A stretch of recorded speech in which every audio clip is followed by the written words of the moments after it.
مشاهدينا في كل مكان، اهلا ومرحبا بكم. احنا معاكم النهارده بنستكمل حلقتنا وحوارنا مع سعادة السفير جريك لويس، سفير دولة نيوزيلندا لدى جمهورية مصر العربية. هنتحدث في لقائنا اليوم عن العلاقات المصرية النيوزيلندية، فابقوا معنا وتابعونا. مشاهدينا في كل مكان، اهلا ومرحبا بكم. هنستكمل معكم النهارده لقائنا مع سعادة السفير جريك لويس، سفير دولة نيوزيلندا لدى جمهورية مصر العربية. Your Excellency, thank you again for having us today. شكرا, thank you. At the beginning, we would like to talk about, in this part of the episode, we would like to talk about the Egyptian-New Zealand relations. Let's try by, or start by talking about the volume of trade in between the two countries and the main import and export products that you have it already in between the two countries also. Excellent question.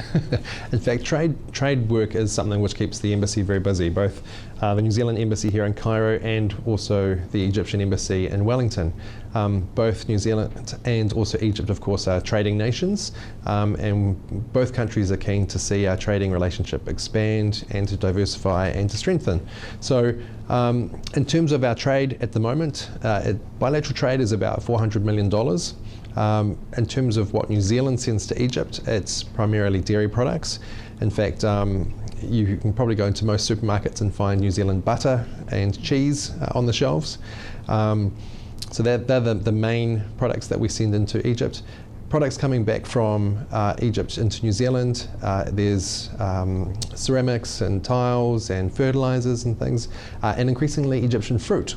So from last year, New Zealand started to import Egyptian oranges, and this year New Zealand government signed off on an import plan for other Egyptian citrus fruits. So I'm really delighted. There'll be Egyptian citrus in New Zealand supermarkets from now, essentially, which is fantastic. Obviously, we are keen to strengthen our trade and to find new areas of trade to diversify. So New Zealand Manuka honey has recently been brought into Egypt, and we're actively exploring with our trade promotion agencies areas where we can link up both New Zealand and Egyptian businesses to increase trade both ways. We're a strong believer in the concept of win-win. We want to see a strong bilateral trading relationship because we believe that that's an important part of any two countries' relationship. So work that the embassy does here plays a central role to that. And if viewers out there are interested in exploring trade with Egypt, or with New Zealand from Egypt, I suggest contact the embassy and we can see if we can make some pairs between exporters and importers. Talking about this volume makes me ask about the cooperation in the field of agriculture. Sure. Is there any kind of cooperation, and what kind of cooperation you have already been between the two countries? Yeah, so New Zealand is very strong in agriculture. As I've mentioned, a major dairy producer. We produce a lot of meat products. We have a lot of skills and expertise in the agricultural field. We've been working with our Egyptian partners to explore areas where we can help Egypt with its agricultural production. We've had a supply chain integrity program, which we've had with the Ministry of Agriculture, which helps with the processes in terms of the slaughtering and whatnot of meat products and how and that sort of thing. We've also had veterinarians from New Zealand come to Egypt and to provide training on epidemiology on animal diseases. So the area of agriculture cooperation is something which we continuing to engage with and to find new opportunities. Another area that we cooperate in besides agriculture is in the defence space as well.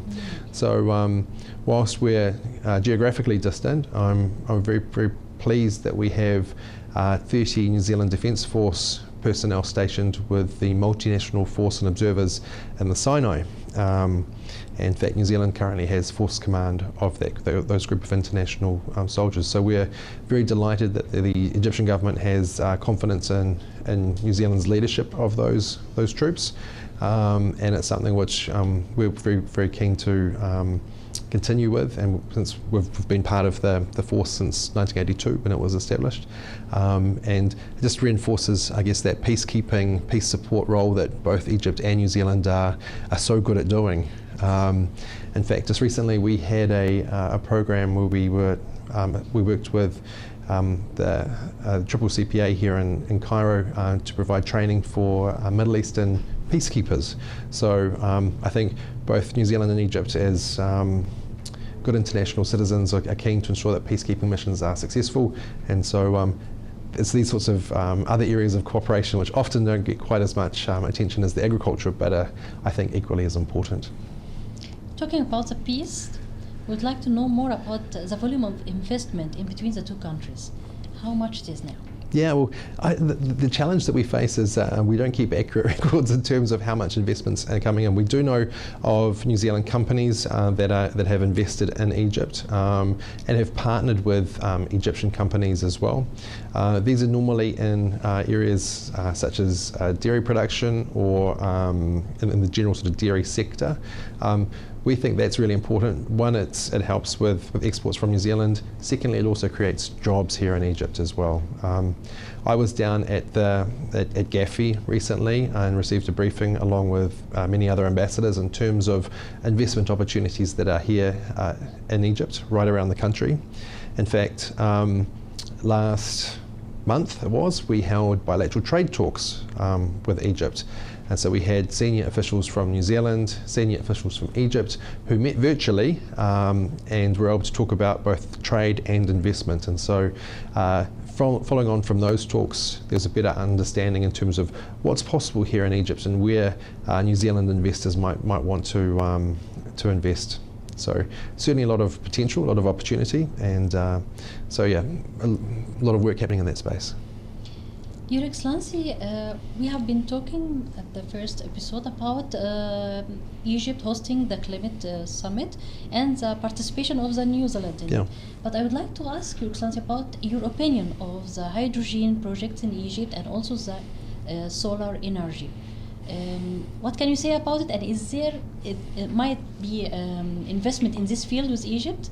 I think those areas are hugely exciting. I think, as we mentioned, the climate crisis is something which all of us have to address, and green hydrogen and solar renewable resources which will provide cleaner energy for us.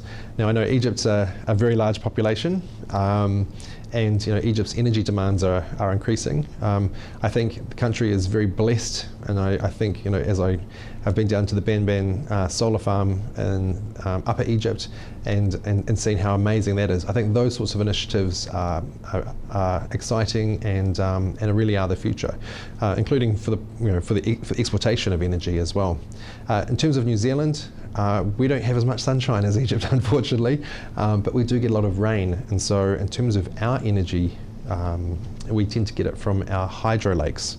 So we have these dams around New Zealand which capture the water, I guess similar to Lake Nasser, and that's where we get the majority of our energy from as well. But I think all of us collectively moving into these renewable energy resources is really important.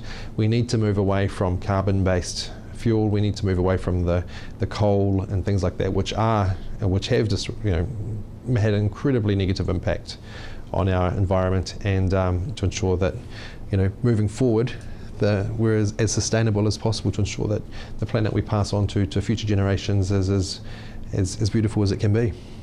So I would like to know more about the cultural cooperation in between the two countries. Can you tell us more about it? Sure, indeed. Well, in terms of cultural cooperation, one project that we've been working on has been with the New Zealand National Archives and our National Library. They've been working with the Bibliothèque up in Alexandria for the digitisation of historical and cultural records. It's a very exciting project. Obviously, the library in Alexandria has a very long history, particularly the original library, where documents would come in and they'd be copied and they'd be stored. So ensuring or providing some of our historical documents for saving and for storage in Alexandria is something which is great and a sign of cultural partnership. In terms of other areas, our people-to-people linkages are continuing to develop as well. As I said, New Zealanders have a strong awareness of Egypt.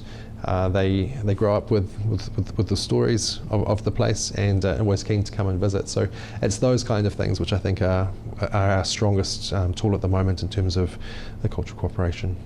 And what about the field of higher education and health? Is there any kind of cooperation also between the two countries in these fields? Yeah, so we have a scholarship program which is open for Egyptians as well to travel to New Zealand and to study.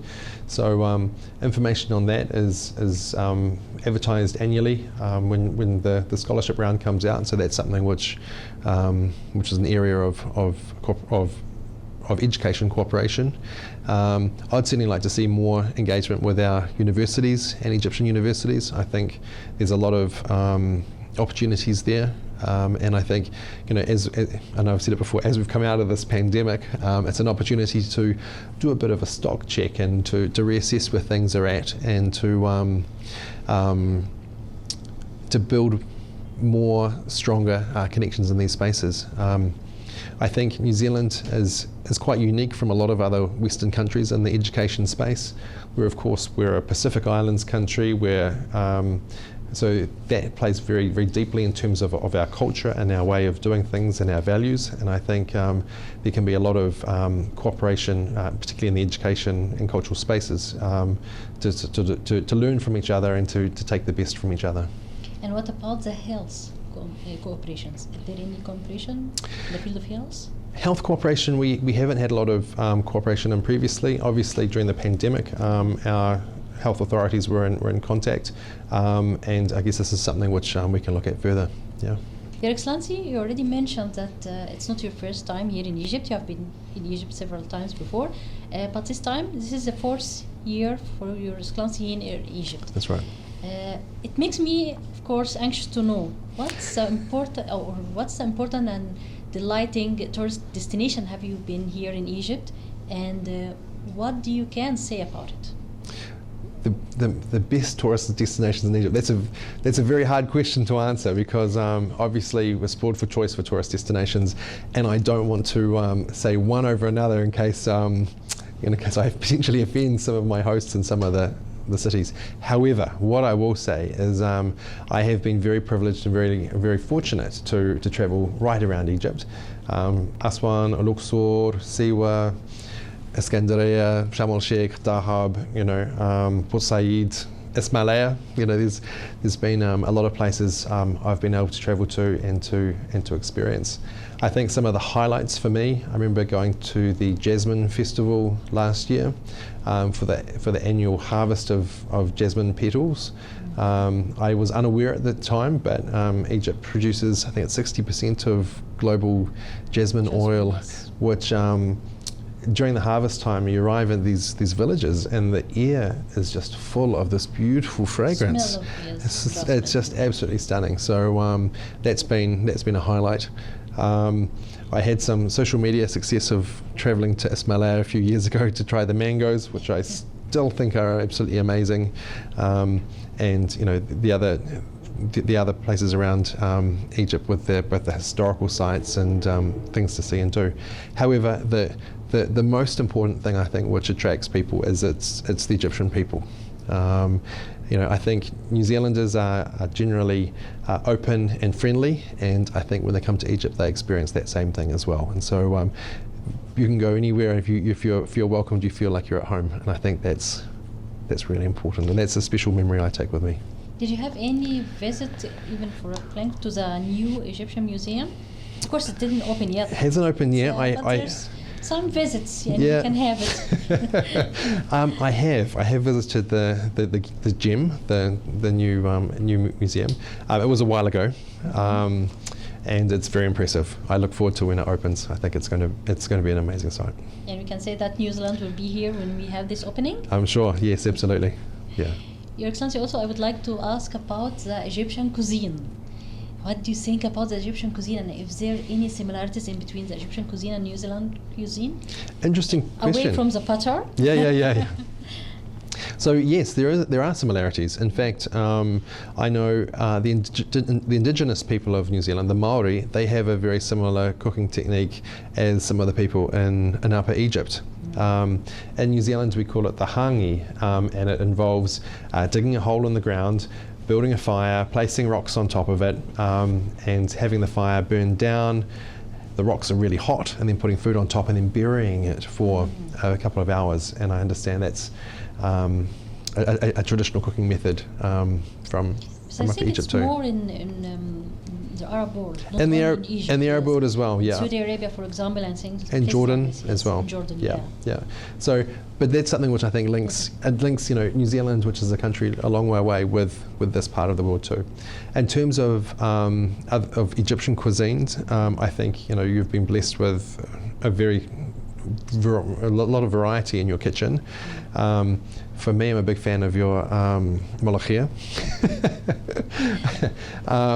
But certainly, I know when friends and family have come to visit Egypt, they're always keen to sample the Egyptian kitchen. So, yeah. In New Zealand, we are traditionally more of the lamb, the fish, those sorts of type products. So it's always good to come to some place which is slightly different, but still enjoys good food. At the end, of course, I would like to ask Your Excellency about the famous haka dance that you have in New Zealand, that already well known or spread internationally. So, what can you tell us? What about is the haka? Yeah, so the haka is as you say, it's a dance. Some would call it a war dance, but there are a number of different types of haka. So the most famous haka is probably known as kamate, which is the haka that is performed by the New Zealand All Blacks, our national rugby team. It's designed to intimidate the opponents, so they will stand up, they'll face off against them, they'll be very staunch, and they'll do this really powerful war dance, essentially, both to build up the adrenaline and to get the blood pumping, but also to intimidate the opponents as well. So that's the haka.